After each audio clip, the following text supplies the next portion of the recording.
Assalamualaikum warahmatullahi wabarakatuh.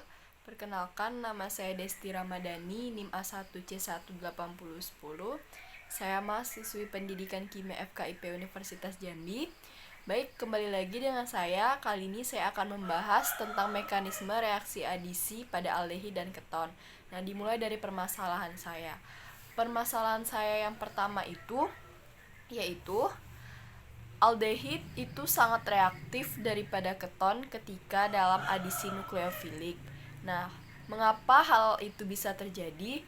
Alasan saya mengangkat permasalahan ini dikarenakan menurut literatur yang sudah saya baca, kedua-duanya ini baik aldehid maupun keton itu mengandung gugus karbonil, dan mereka dua-duanya itu bisa teroksidasi, dan menurut saya dua-duanya itu sangat reaktif, bukan hanya aldehid saja. Dan itulah mengapa alasan saya mengangkat permasalahan ini. Bukti dari permasalahan saya itu ada pada blog saya paragraf kedua. Nah, permasalahan saya ini dijawab oleh saudari Halimah. Namun di sini saya tidak setuju dengan jawaban saudari Halimah, karena di sini saudari Halimah memaparkan dua jawaban. Yang pertama itu karena rintangan sterik, yaitu dikarenakan keton sesak dalam gugus karbonil yang mengandung dua senyawa organik, tetapi itu tidak dijelaskannya kembali.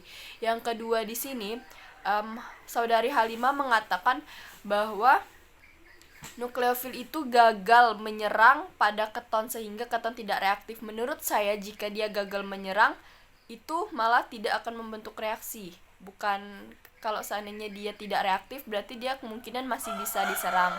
Nah, permasalahan saya yang kedua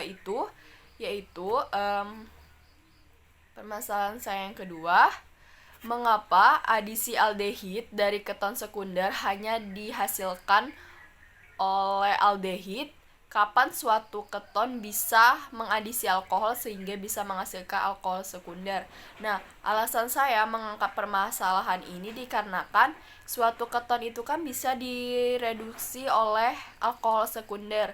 Nah, sehingga menurut saya yang lebih dominan itu untuk membentuk alkohol sekunder itu aturannya keton, bukan aldehid. Kalau seandainya keton pun bisa, nah suatu keadaan yang bagaimana yang bisa membentuk keton membentuk suatu alkohol sekunder. Nah, bukti permasalahan saya ini ada pada blog saya tentang reaksi adisi pada alkohol. Nah, yang menjawab permasalahan saya ini dijawab oleh saudari Siti Ardiah. Nah, menurut saya jawaban dari Siti Ardiah ini salah, dikarenakan jawabannya itu belum mengena dengan permasalahan saya.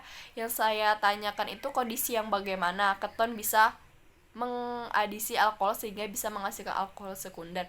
Tapi di sini Siti malah menjawab tentang keton itu tidak bisa dioksidasi, dan saya tidak menanyakan itu. Mungkin saudari Siti bisa mengulangi maksudnya apa sehingga bisa mengena ke permasalahan saya. Nah, permasalahan saya yang ketiga yaitu dengan alkohol dalam suasana asam, suatu aldehid itu dapat membentuk suatu senyawa asetal.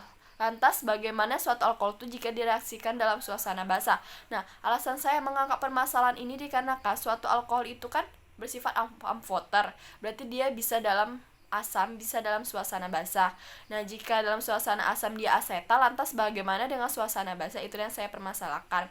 Nah, bukti ini ada pada blog saya, yaitu tentang reaksi adisi tentang alkohol juga, dan ini dijawab oleh saudari Wisliana, di mana di sini saya tidak setuju dengan jawaban dari saudari Wisliana, karena di sini jawabannya tidak menjawab ke permasalahan saya, di mana yang saya pertanyakan itu bagaimana jika dengan suasana asam, apakah dia masih bisa membentuk senyawa asetal atau hemisetal atau bagaimana. Dan di sini saudari malah membicarakan tentang reaksi aldol. Baik, terima kasih. Itulah permasalahan saya. Wassalamualaikum warahmatullahi wabarakatuh. Bye bye.